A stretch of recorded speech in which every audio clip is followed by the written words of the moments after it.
Sam, author of the book Yoga and Vedic Astrology, and I'm doing this forecast for August 2017.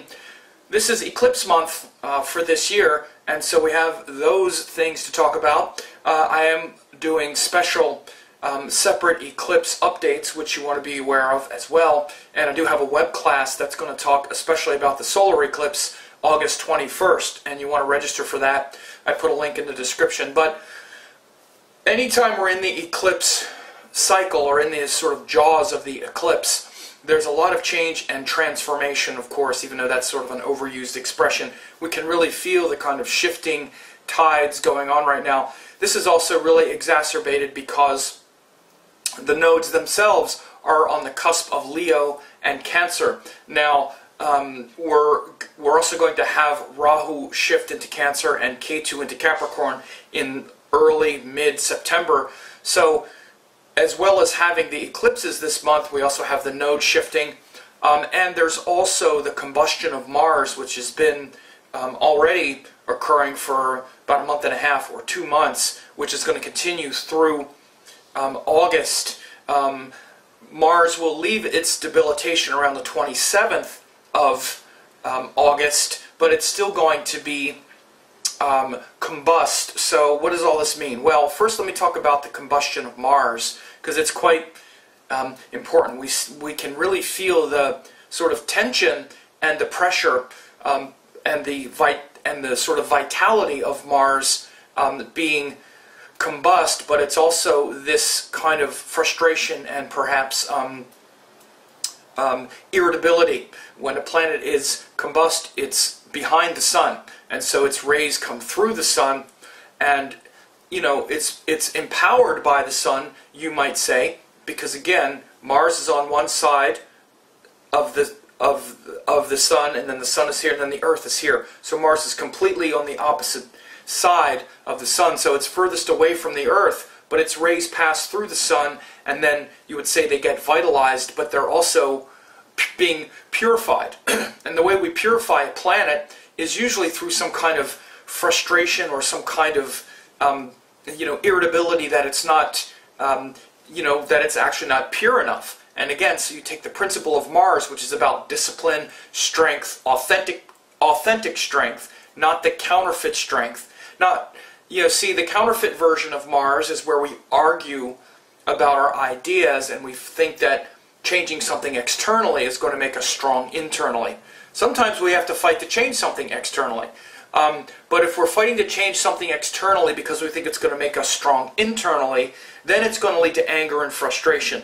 If we're fighting to change something externally because it's wrong and needs to be changed, but we're not defined by it, or we're not making an enemy of the person or the thing we're changing, then the frustration of Mars isn't such an issue. So when a planet is combust, it becomes very vitalized and very activated, but consequently, again, we can overexpress it because the sun is really pushing it out, and in so doing, we can feel the frustration and the attachment, and therefore the purification of that thing.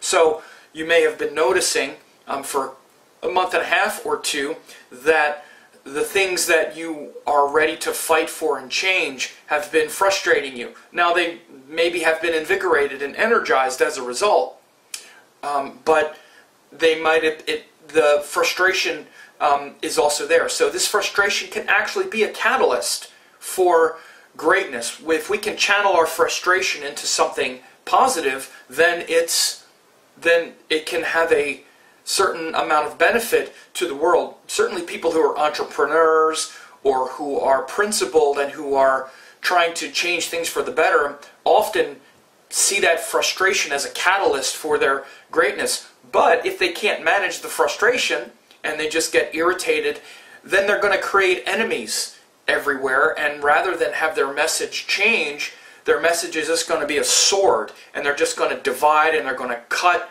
and they're going to make others angry at them, and they're going to be adversarial in their expression. And this is what we can see stereotypically with a combust Mars. So these are important themes that we've been dealing with for a few weeks to a month. And particularly since Mars has been debilitated in Cancer, which is already quite emotional and undisciplined. So you might say frustration over our own lack of discipline, projected outward onto others, has been a theme. And it will continue to be a theme for much of August. We need to rein that in and get it under control. But then at the end of August, Mars will move into Leo, which certainly reestablishes and reasserts more integrity, because then Mars leaves this watery, emotional side of Cancer and goes into Leo, which is more fiery and disciplined anyway. But even so, he'll still be combust at that time. So again, there's a lot of power for the combustion to really activate that thing, but again, it's activated through perhaps, frustration with things not being pure. We can notice that for much of August as well and try to rein in our frustrations. On August 7th, we have the lunar eclipse in Capricorn, Aquarius. You see, the moon is actually at the last degrees of Capricorn when we have the lunar eclipse. And so, of course, this lunar eclipse, it's a wide-angle eclipse, but it shows where our emotions are being, sort of reflecting back from the sign of Capricorn toward the sign of Cancer, because the sun will be in Cancer when the eclipse happens, and the moon will be in Capricorn for the most part. So this lunar eclipse in Capricorn shows where we need to really look at our shadows around control and like fear and stress and emotional worry and confusion. It's quite a tricky eclipse, because Ketu, the north node, Ketu, the south node, is in Aquarius, and the moon is at the very end of Capricorn at the time. And so again, the Capricorn themes have to do with managing our emotional fear and stress and worry. What makes this lunar eclipse more pressure-filled is because Saturn, the ruler, is actually tightly aspecting from Scorpio.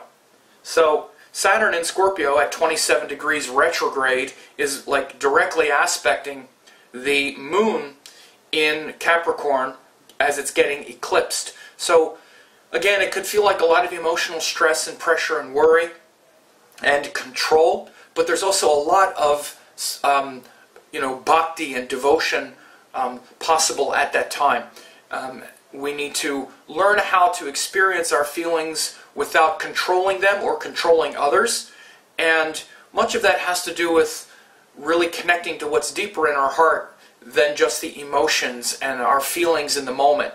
We get hooked into the emotions and we lose the spirit and our spiritual truth, our deeper emotional, the deeper truth of that devotion and pure love in our heart that's deeper than the emotional waves. So this will be very important, particularly with this moon eclipsed in Capricorn, which brings a lot of pressure but also can bring a lot of silence and stillness.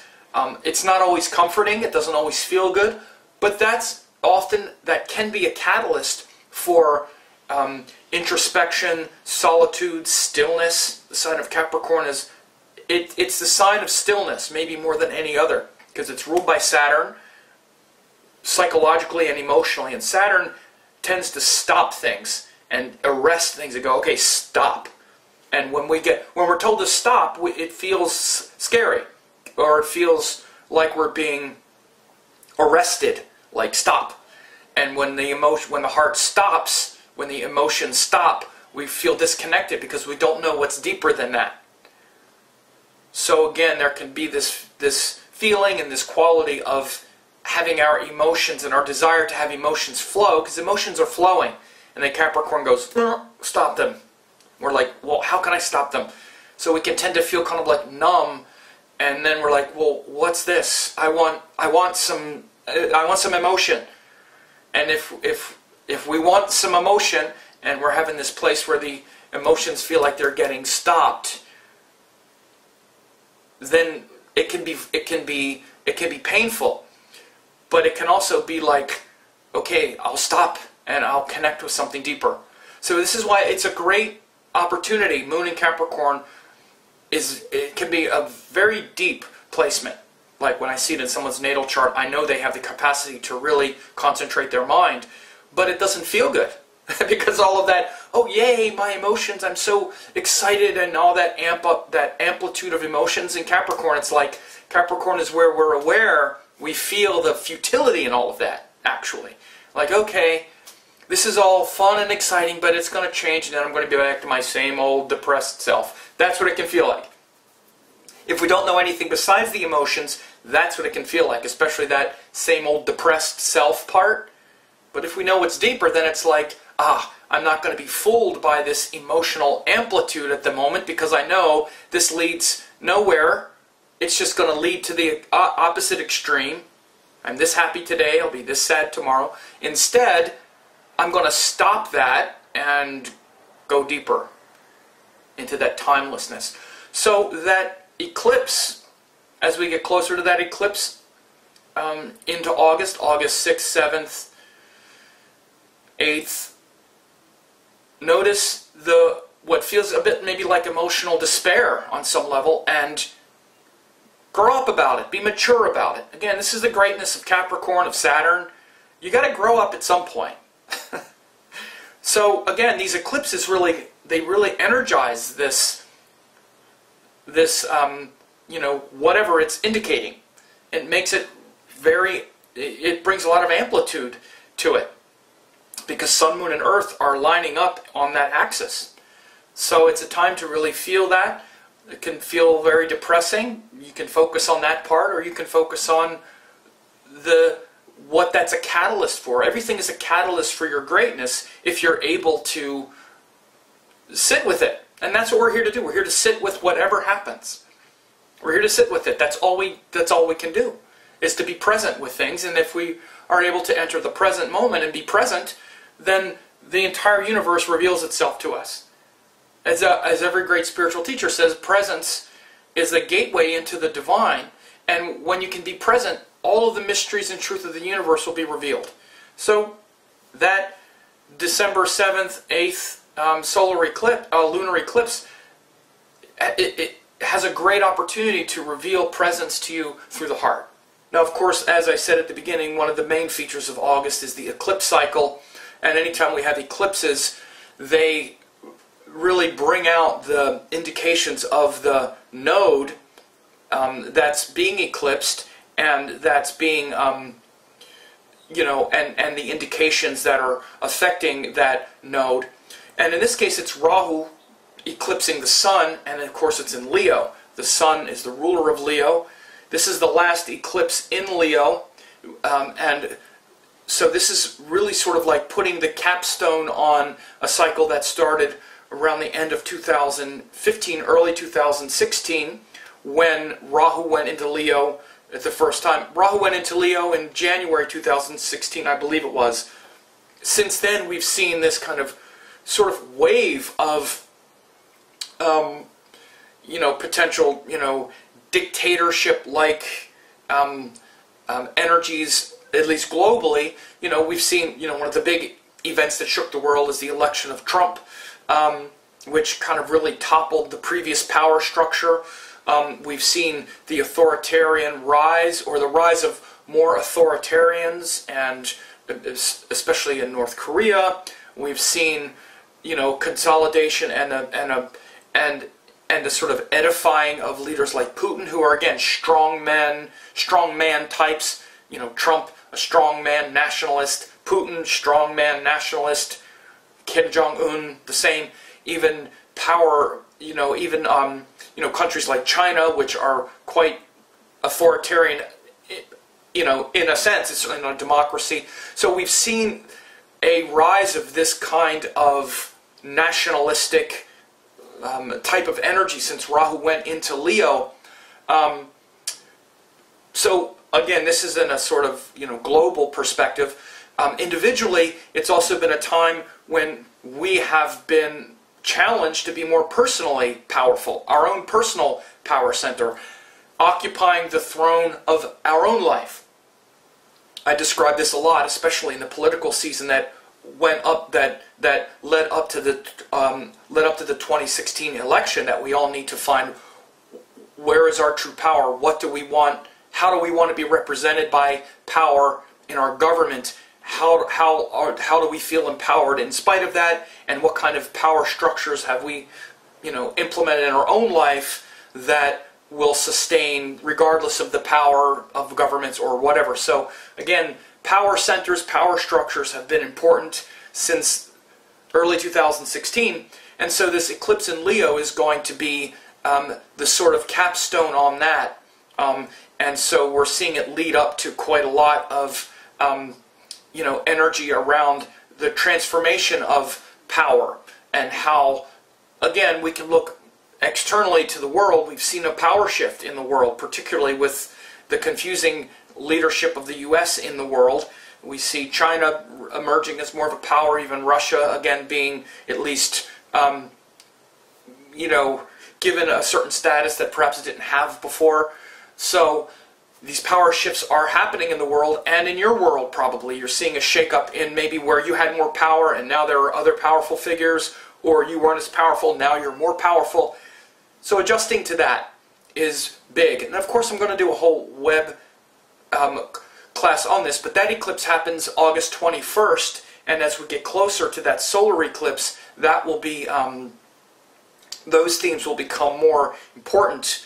So this is going to also be happening in the context of a Mercury retrograde, because Mercury retrograde is going to be joined this eclipse, and Mercury goes retrograde in Leo August 13th, and so it's going to be retrograde for 3.5 weeks, as it always is for the most part. And so Mercury retrograde in Leo August 13th is going to start a time when we're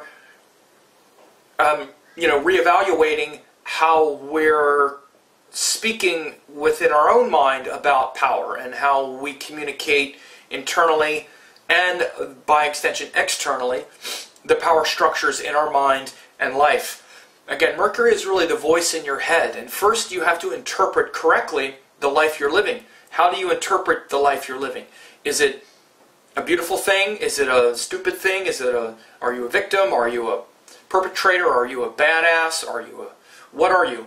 And first it's important that we see it correctly so that we can adjust, because if you think you're a badass and you're a wimp, then it ain't working. Then you're probably just going to be moaning, crying, and complaining because you think you're tough, but nothing ever works out, so you're just blaming everybody else. Or maybe it's the opposite. Maybe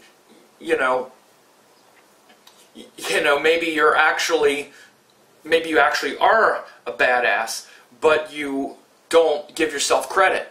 Like, if you just got the story straight, you'd be unstoppable, right? I have to tell this to people because underneath it all, we're all kind of a badass. We're just telling ourselves the wrong story. I already know that once someone has something worth fighting for that's authentic to their own heart's desire and their own unique nature, everyone is unstoppable. We won't let ourselves be deterred from that thing that's bigger than just our own story.